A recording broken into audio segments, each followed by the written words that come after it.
parenting, Hoes, drugs, bitches, father figures, bitch niggas, mentors, alcoholics, people that you need in your goddamn life, crackheads, entrepreneur, new crackheads, successful business people. ugly children. Welcome to NTS, which stands for niggas talking shit. What up? Big Herc 916, Jeff Brown, NTS. you already know. You already know. Now, Jeff, I get a lot of young people, a lot of viewers asking me, Big Herc, if you were 19, 18, 20 again, what would you do differently? Would you go to college? Would you take a trade? What would you do differently than what you did, as far as in your past? Mm-hmm. And, it kind of, there's so many different options you have as a young person looking back now, but I didn't even see all those options because you have such a tunnel vision. Mm-hmm. You think, oh man, maybe I'll, go to school and play sports, or Mm-hmm. maybe I'll, go work and part-time and just take my basic classes and, get a degree. But you didn't realize that maybe if you took a trade was an option. You could have learned a trade that, paid you $50 an hour, welding, Right. auto mechanic, which is very big now, or contracting. There's a lot of different things, man. So it's like I tell people a lot of times is that a younger version of myself, I would have said, hey, school is a great option, college. But, even looking into a trade, but kind of feeling your way around, you can go to college and take a trade also, and get a kind of feel for what is going to excite you, because you want to do something that stimulates you. I mean, looking back at the younger version of you, I know you went into the military, but is there something that you maybe would have pursued differently as a young person, knowing what you know now as far as your options? Oh, sure. But mine are a little different, and I would like to believe it would be particularly fruitful. But if I had it to do over, I was a session musician at 12 years old. I would really have pursued music more heavily. But that's from a passion standpoint, from a logistics standpoint. Were I to pursue that music, looking back, it wouldn't be just enough to get a lot more gigs and get a lot more experience on the road. And it would be, this is my passion. What is the shit I need? What is the shit I need to know that I'm not going to learn on the road? Because there's some of that I need. I need some shit from a professor. I need some shit from an avuncular scholastic place that I'm not going to get just hustling. That's what I'm going to go to school for, because I am pointed at a particular thing. This wandering into an institute of higher learning for some ambiguous degree under the auspices that you're going to get it and now your life is going to be better, oh, well, that's bullshit. That shit's gone. So if you're going to go to school, make it pointed. Point it at something. Even if the point changes, point it at something. I would say one of my biggest regrets is not being able to have more exposure in different work environments. Like you said, music. But see, music, people don't understand, just like, what we're doing, writing, everything else. Mm-hmm. If you don't have a family background or connection with that industry, it's really an industry tough. That, there's a lot of other questionables in there, contracts, people who book venues, promoters, managers, agents. It's a lot of other stuff. So it's not just learning a skill and you're going to get paid. It's like you said, some people, you see them, they've been performing 20 years, dude, they're just barely making it. Yeah. They're not the 0.005% that are the super rich, and even those people you think are super rich, a lot of them they don't own their publishing, a lot of them, because at the time they signed a contract and that first deal had their best songs on it, and they're still not getting really paid from that. Maybe now they've argued and they're getting royalties. A little more. But I mean, it's a The lion's share was given to someone else. yeah, man, it's a fuck you game. So I always, I wish I would have had a better mentor. I wish I would have had like, somebody to maybe take me around and teach me about like architecture. I used to like buildings, take me around that. And I remember I went to FDIM Institute and I was going to be a clothing designer, but then I looked around there. I'm like, man, it's like a lot of the guys are kind of feminine, and I was like, oh, I mean, damn, this is like, what is it? And I was kind of. It deterred me, but if I would have pursued it, maybe I would have been the next, Yeezy as far as designer or FUBU, whatever, because I had a passion for clothing, but I didn't really have, nobody really put me into a guidance position. I kind of like, you want to do that? Okay, try it. You want to do this? Try it. I didn't have nobody really like giving me the in-depth breakdown, or mechanics. I love cars. I mean, I wish somebody would have said, hey, you know what? Here, well, let me buy you an engine. You try to take it apart and work on it. Because, now you can learn everything on YouTube. But back then, you had to have somebody come into your, you had to work in a shop with somebody to teach you these things. You needed a direct because link to that a stuff. book wasn't enough. You look at a book like, damn, you turn the page and, flip the page, take this out, cylinder head, valve covers, replace the gaskets. A lot of stuff, it was harder to learn. So, I wish, I know a lot of you young people are looking for this, but, try to find you a mentor that's going to, be able to work with you. Somebody you can go maybe hang out at the workplace with them, whether if you want to be whether it's a fabricator, whether it's, real estate, whether it's landscaping, whether it's running a detail shop or whatever it is you want to be. Sure. Beauty salon, barbershop. Go around this person, get as much game as possible to see if that's really something that's going to click with you. So you don't jump into something and have regrets. Absolutely. Because like you said, the higher institutions, you go to a professor, you're in a big classroom, it seems cool. There's girls there, you're hanging out. But a lot of that stuff you'll never use. Ever. Never use it, man. So it's like you're filling your brain with data that you need to somehow delete. You're paying for the experience. I'm on campus. Yeah. I got my sweater and my books. They're going to ring the bell. Yeah. You're paying for that. Yeah. It's not always, as you were saying about finding a mentor. Step number one for higher learning. Walk up on the person or persons that are doing exactly what you want to do. And use these 5 words, and you will more than likely lead yourself to success. I will work for free. I will work for free.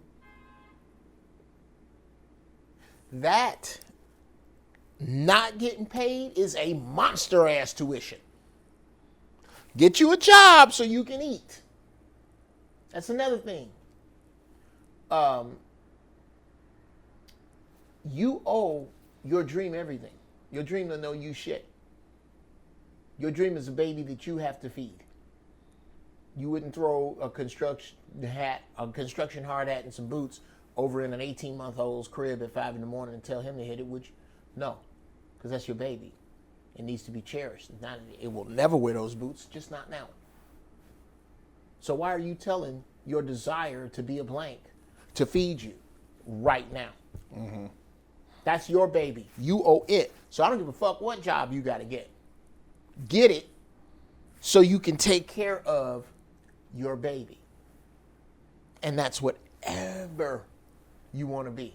Because if yes. You're not going to eat off your dream right off the bat. No. A lot of people you see, whether, I don't give a damn if you see somebody in the NFL now or somebody who's just like a really mainstream actor, there were years that this person practiced their craft for free. Absolutely. For free to get to the point where they're at now. The hours of training, whether, people look at Mayweather like, oh man, blah, blah, blah. I mean, you're talking about hours and hours where everybody else was, hanging out, partying, drinking, fucking. This guy was jogging, hitting the bag. This became his life. Punches. I mean, it was an obsession.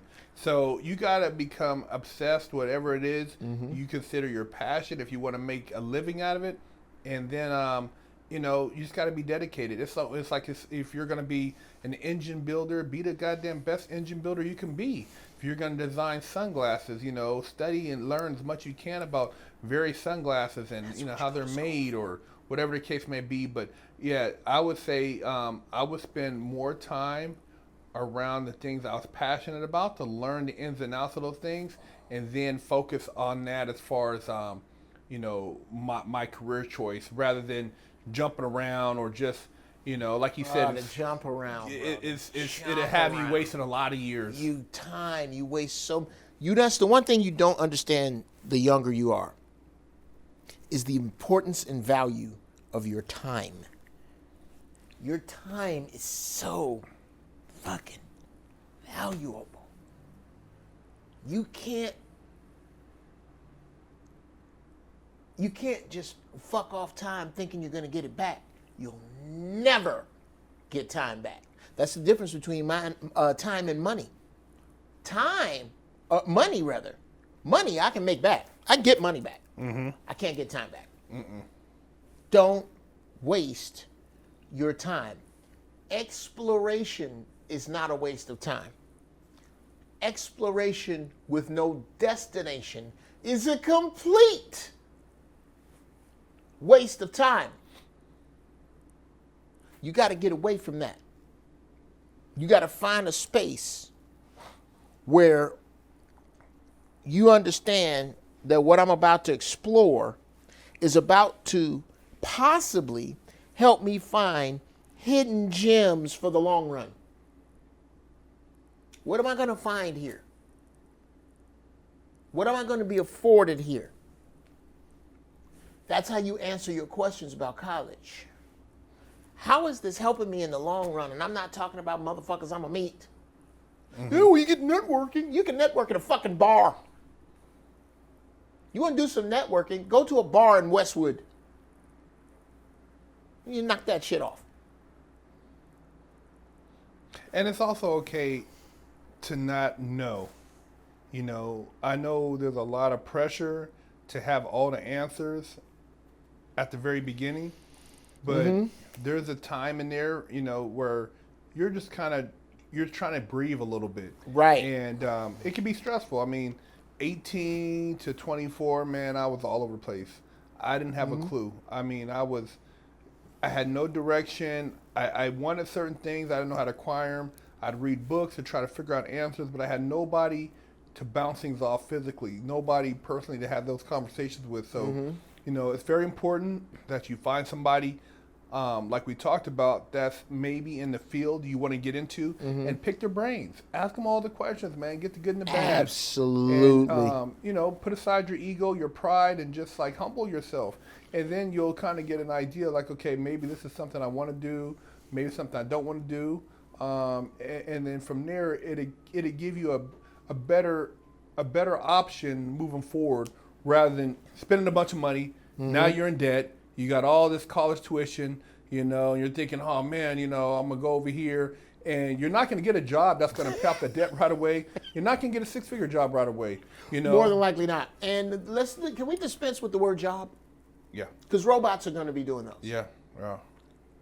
There's no such thing as a good job anymore. That's done. You need to be doggedly searching your passion. What were you put here? Yeah. What is your calling? What are you called to do? That may be folding napkins, and you're the best napkin folder on the planet. But whatever it is, you're gonna have to find it. Also, think about at the end of the day, even if you have to start off working for somebody, eventually become your own boss. You don't want to be at the mercy of nobody, because there is no. I mean, nowadays people aren't working for places for 20 years. Remember back in the day? Oh, I worked for someone. I got my watch. Lockheed or Boeing or one of these aerospace. You know, I'm retired. McDonnell Douglas. You know, those jobs. They're not getting 30 years. You be there, and the new people come in. We have to. Here's a severance, and here's a. We're downsizing. And you'll get a little check, but you got to go at 40-something years old. You got to start over again. Your project's phased out. That's it. So all that. It's not like it is back in the day, man. You got to think about becoming your own boss, and that way you can dictate your own future. Yeah. Yeah. Punching your own clock, man. You cannot beat that. So You can't. those are some of the things I would take into consideration, and just trying to figure out where is your happy medium, and then what you look at as success and other people. Don't compare other people's success to your own. Where somebody Kiss of might death. have a figure in their head and they're cool. Maybe your figure is higher, maybe it's lower. It doesn't make you any less of a person, but at the end of the day, you have to find that figure that makes you happy and gives you a sense of self, and that way you can you'll look forward to living, because a lot of people get involved in jobs and they're depressed, they're miserable, they don't they don't get along with their coworker, and then it translates into bad relationships with their kids, they're angry at their wife, Yeah, I there's know a lot of cats stuff, like man. that. I mean, I could never go to a job or even employment where it's like I hate the people I'm around. Right. I don't know how people do that. It comes to start coming out your skin. Oh man, it's just nasty, It's just you sit in a cubicle and you feel like you have no life, or you're a slave to whatever position. You should never feel like that. Whatever it is you're doing, you should never feel like that. Yeah. So- Or I will say this. This is the only time it's okay to hate your job. When you're doing something else that you believe eventually will pay off in tenfold, then it's all right to hate your job. Well, you have an out. Right. Yeah, you have an out. The job has to serve a purpose. Here's when it comes hard to do a job. When that job only serves the purpose of feeding your mouth. You live in hand to mouth. As soon as you make your check, you buy groceries, you buy a couple CDs, you buy some detergent, and you done. That's hand to mouth. You're living hand to mouth. No way to live. There's no way out of that without understanding the 6 P's. Proper preparation prevents piss poor performance. You've got to prepare. And part of that preparation is not just walking into some 4-year university, getting down on some ambiguous shit that you don't have a joy for. I refuse to believe that God put anybody here to stand behind a counter in a fucking smock for long. That's like these people who complain that McDonald's jobs cannot support a wife and 3 kids. Well, that's because you're not supposed to be doing that job to support a wife and 3 kids. Yeah, that's a what do you call it? A first tier job. First tier job, yeah. Sophomore, junior, senior high school. And you just also brought another thing to mind, is that when you if you're going to college and you have something already lined up, where some people, it's just a formality. They're going to take over their father's business or their uncle's corporation, and it's part of the clause in the trust is, oh, you're going to get your degree at Princeton, Brown University, right? And, so and so. You walk right into position. That's a totally different game right there, And then second of all, having talked to a lot of people who have had pretty high position jobs, is first and foremost is who you know. You can be educated with the degree, the paper, the master's, and a gentleman I talked to, he said he's never filled out a resume, never had to deal with an interview because of his relationships with people, and he said one of the best jobs he had was a caddy at a golf course. Well, and that opened up a lot of doors. You can, how can I put this? There's a difference between a job and a career. Jobs are going to go the way of the beeper. Robots are going to do jobs. You're going to have to figure out how to turn your passion into money. And there's always a way. But that way ain't complaining. You can see another one of our videos, bro. Complaining about how the white man ain't shit. No, that's not going to get you where you need to be. What will is diligence, preparation in a straight line for long enough. What does that mean? That means I'm working on being the best roller skate bearing maker in the world. Okay, that's fine. Who is, at this point, the best roller skating maker in the world? And why? If you can figure out who it is and figure out why they're successful, then you can go back and recopy that success. It's that simple. But you need to find a mentor. Yeah, because really, you know, you could run pretty much a business from your phone. I mean, kids nowadays, some of you guys, I give you props, you youngsters. You know, I seen a kid, he was 14-year-old, and he retired his mom. She don't work. Right. Bought her house. Yeah, bought her house. The guy, he runs his own clothing brand from his phone. He hustled. He was going to barbershop selling his clothes, selling them at school. He's networking. I mean, the kid isn't even 17 yet, and he's already, you know, running a business. You know, so a lot of you guys, you have access to so much information. You know, you can actually start your money pursuit earlier. I mean, it used to be before. Remember, you had to be 15 to get a permit. You could only work like 4 or 5. What was it? 5 hours a day. It was 5 hours a day. 15 until you turn 16. Years old. Yeah, then you turn 16. You could work. I don't know if you. They were called child labor laws. Yeah, child labor laws. But now, like I said, on your phone, you can set up an Alibaba account, eBay account, Etsy account, Posh account. You can sell whatever you want to sell. Right. And you can sell toenails if you want. Drop ship, weaves. You can sell whatever you want to sell. So the game has changed, you guys. So hey, change with it. Change with it, man, and get yours. NTS.